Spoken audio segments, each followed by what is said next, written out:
this week on Dine Drink CLE, the podcast. But we also talked about conscious cuisine. Chef Sonia Steele, I think a few of us that was interviewed her. amazing. So she had shrimp, plant-based, and the texture was just like shrimp. It very much like you could easily trick any meat eater, any seafood That's eater, true. like, hey. If there's one thing the folks at Hangry Brands are really good at, it's cultivating a vibe. I know they're going to have a red Solo Cup, like mini shots and guitar shot skis, live music, all of that.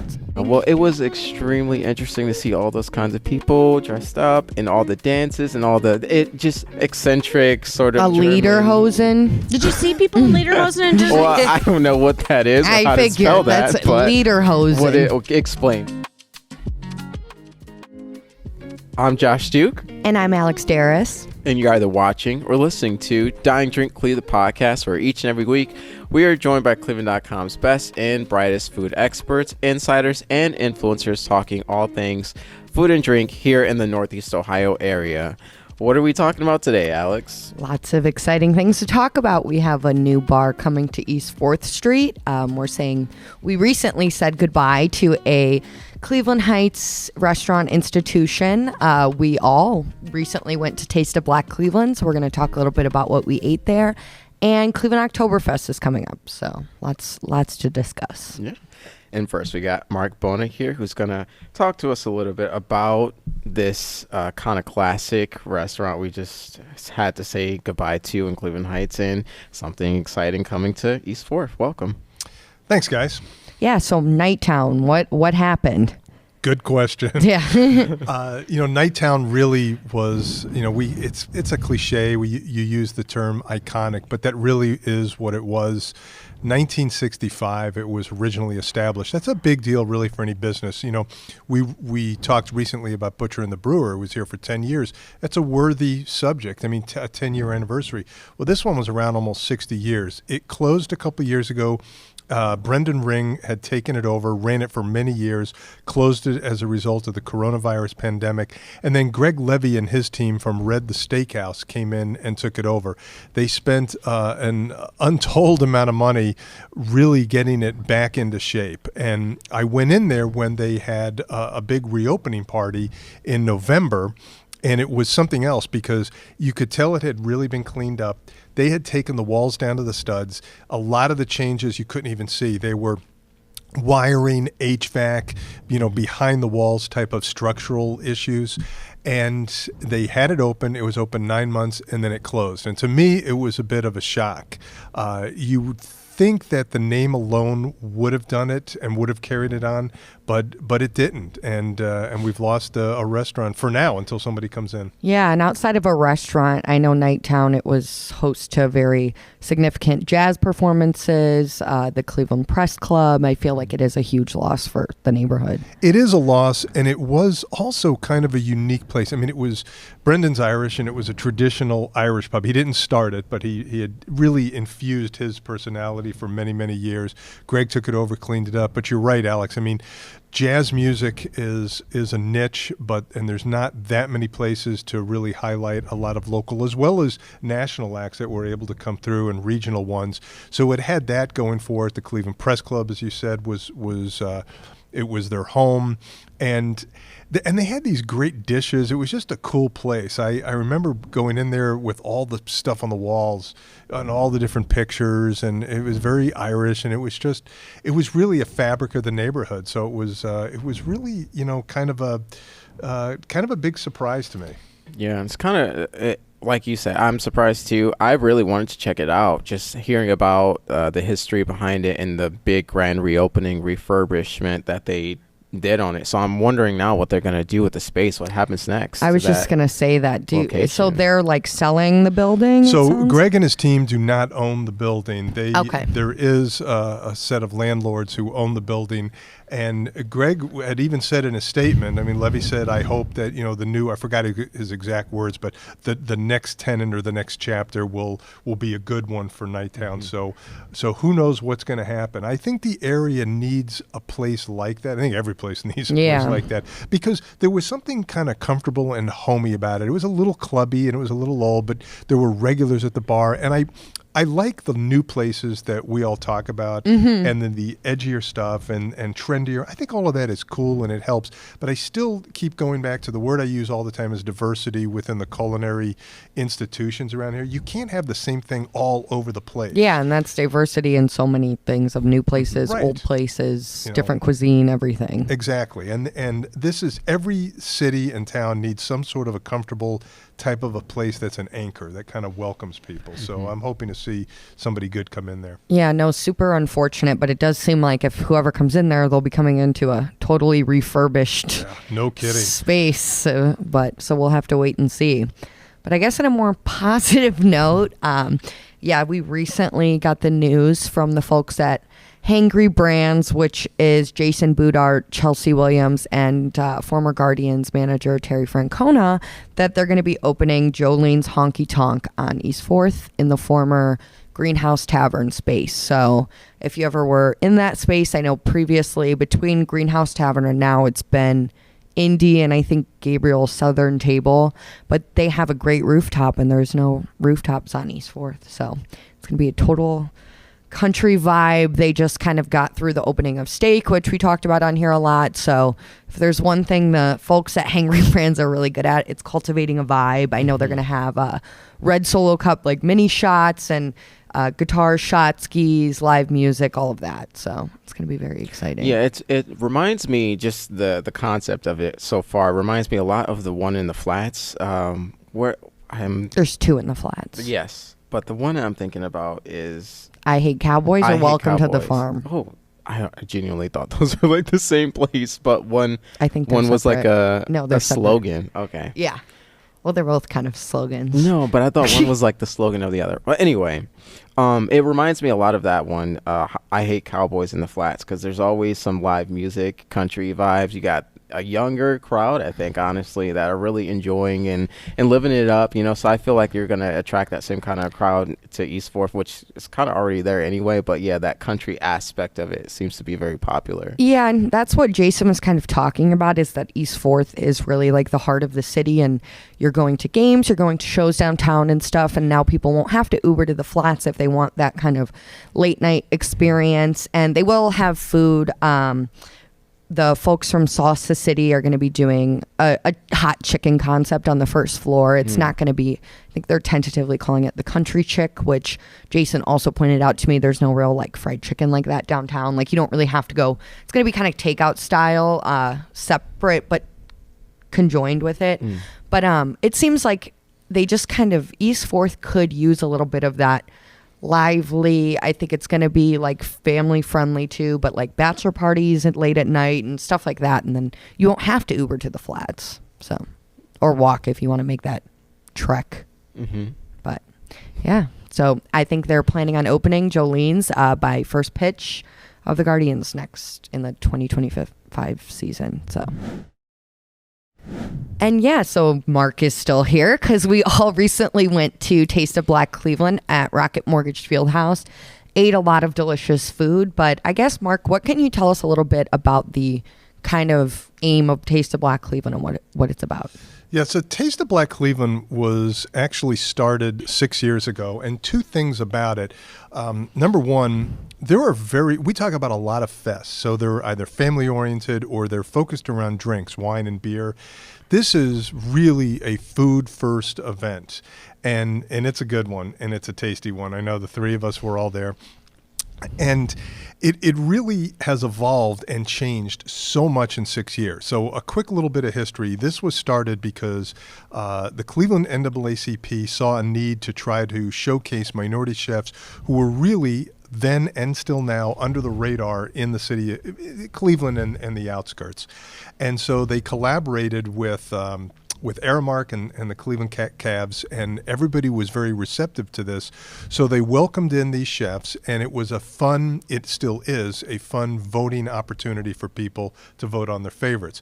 Now, over the course of time, I regret something. I rarely say I regret something I wrote, but I remember writing, this is an undervalued event. And the ticket price has gone up ever since. Yes, then. And it really is good. I've had some great food there from restaurants that, frankly, I'm just not getting to on a regular basis. It's tough. We have between 10,000 and 12,000 established restaurants in Northeast Ohio. That is a lot to cover and a lot to get to. And that's not the caterers and the food trucks, and that's a huge part of Taste of Black Cleveland, too. It's an absolutely huge part of the event.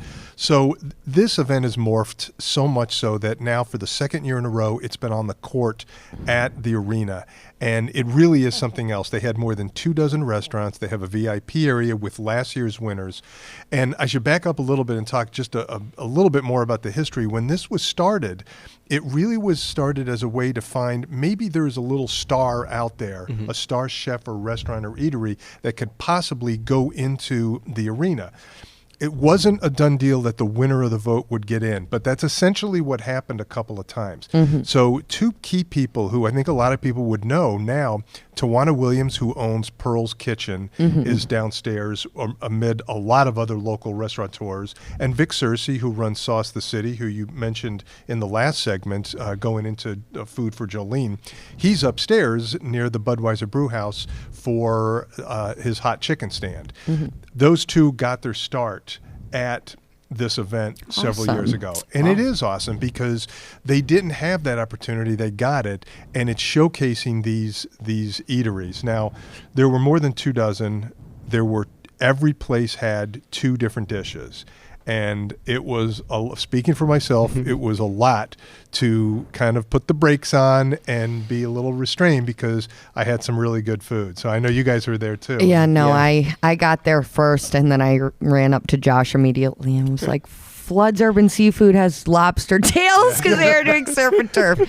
And they were delicious. There was so much good food. I think I was kind of eating a savory and then a sweet, like just alternating, because the desserts too were just amazing. I know the Sweet Fix Bakery did peach cobbler. It's a Must Cafe had banana pudding. So there's a lot to eat. But what did stood out to you, Josh? Yeah, I mean, the first thing that stood out to me just walking into the Rocket Mortgage Fieldhouse is the aroma in the air that just smelled so good. The blend of soul food, seafood, sweets, pastries. It just the smell was just great. It was a good first impression going in there, and just experiencing the diversity of like the food offerings they had there.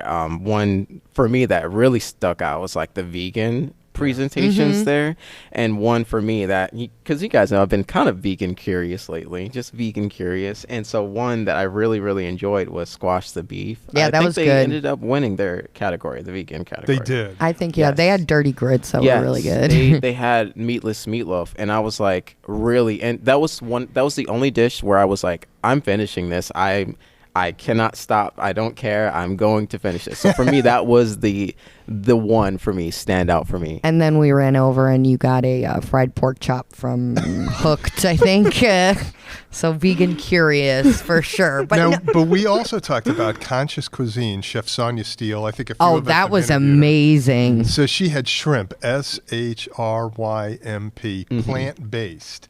And the texture was just like shrimp. It was amazing. It was shrimp and grits, and it was like not even just like you said the flavor, but it was like biting into a shrimp. Yeah. I was like, and it looked like it. Like it very much like you wouldn't be. You could easily trick any meat eater, any seafood eater. True. Like, hey, which one of these? The is only shrimp? reason I know is because I was reading the sign. Because originally I was just like, oh, shrimp and grits, like cool. Yeah, right. Yeah. There was a lot. I think they have a whole vegan category, like Josh mentioned, which is really cool too to highlight that, because it does seem to be a huge part of the culinary scene in general, and then to highlight the black chefs doing it in town is cool. I thought that was great. When I covered this a year ago, vegan was clearly a priority, and to show you it's not a fad or just a passing trend. It was. We're talking about it again. It was here. I thought vegan was emphasized, and I also thought spicy flavors were emphasized as well, but not over the top. I thought it was very approachable. I like medium to a little over medium heat in a lot of foods, so I thought that was neat. I never order. I don't know why, because my wife is such a great chef. But when we go out, I rarely would order ribs or brisket. But I had Carter's Barbecue had I ate that burnt too. ends. That was, it's like, oh my gosh, that was fantastic. And I'll eat mac and cheese from anyone. So, and I thought that went with it because you get kind of this creaminess and the saltiness and a little bit of fat, and it was just absolutely delicious. So they did a great job. What was that like? Waffle cup? Yeah, I was just gonna say, I literally have it written down. I was gonna bring that up, but yeah, one that stood out to me from Comfort CLE, they had this chicken and waffle and greens sort of concept where the chicken wing and the greens were like sort of presented in this waffle cup dish. Yeah, I just thought that was such a cool and fun presentation. Good, I think they should, if they don't offer that in person, they definitely should at their that's location. a good food truck thing too. Yes, it's like hard to eat like soul food from a food truck, but I always want it. But see, that's another thing. Like a lot of restaurants will not serve it. You get the same vegetable side offerings all the time. I love collard greens, and you had them at least 3 places at this event. It's an acquired taste because there is a strong sense of bitterness with them, but I like that. I like IPAs with beer. I thought that was incredible. Yeah, and they were all kind of different too. Like, well, even like I think there were like 2 fried pork chops, and they were very different. Like everyone brought their best for sure. Yeah, that's exactly it. And the only complaint I would say, I talked to a couple of people about this. I had a couple of people come up to me and say, this food is amazing, but these portions are a little big. Oh. They could downsize the portions because there were... You get your money's worth for the ticket. You definitely do. Like I said, it was an undervalued ticket. And I think you also got ticket owners or ticket buyers also received a Cavs ticket with the purchase. So it's a really good deal. Wow. And you get all this new food. But yeah, it was, the portions were, 2 dozen restaurants is a lot. My reaction, because I think the standard ticket was like maybe $100, but of course that comes with being able to sample everything and you get 2 drink tickets on top of that. So just even without the Cavs ticket, I'm like, that sounded expensive or whatever, but it's literally like all you can eat essentially, and you get to support these local minority businesses, and you get to like discover new restaurateurs whose services you might be able to use at your next event or something. Yeah, or like seek out the restaurant. Yeah, exactly. So like for me, it was like, and approaching it from that mindset, I was like, no, that's a no-brainer. Well, yeah, and what was cool, which we haven't really touched on with the drinks, is they had all like Black-owned mixologists who were doing. There was a category for that. I think they had a Black-owned like winery. Like it was a lot of cool. Like to the drink part, it's all like it's truly Taste of Black Cleveland. Like that's what it is. So it was very fun, and I look forward to going back next year. For sure. In other foodie festival news, we've got Oktoberfest coming up, and we got Paris Wolfe who's going to talk to us a little bit about that, what to expect, and it's also been acknowledged sort of nationally. So tell us about Oktoberfest and what's going on there. Oktoberfest in Cleveland, which is actually Middleburg Heights at the Cuyahoga County Fairgrounds. But it's called the Cleveland Oktoberfest. Yes, it is.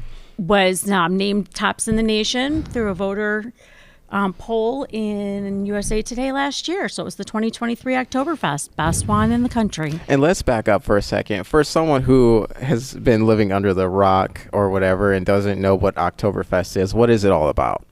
Oktoberfest is a beer fest, a schnitzel fest, a food fest, music fest, a little bit of everything. It happens in September. In Cleveland, it happens in September. In Germany, it happens in September. Yeah, it's like a German cultural fest. So I know the Cleveland Oktoberfest kicks off this weekend, Labor Day weekend, and there goes for 2 weekends in a row? It goes for 2 weekends in a row. It starts on Friday, goes through Monday, and then it starts again next Saturday and Sunday.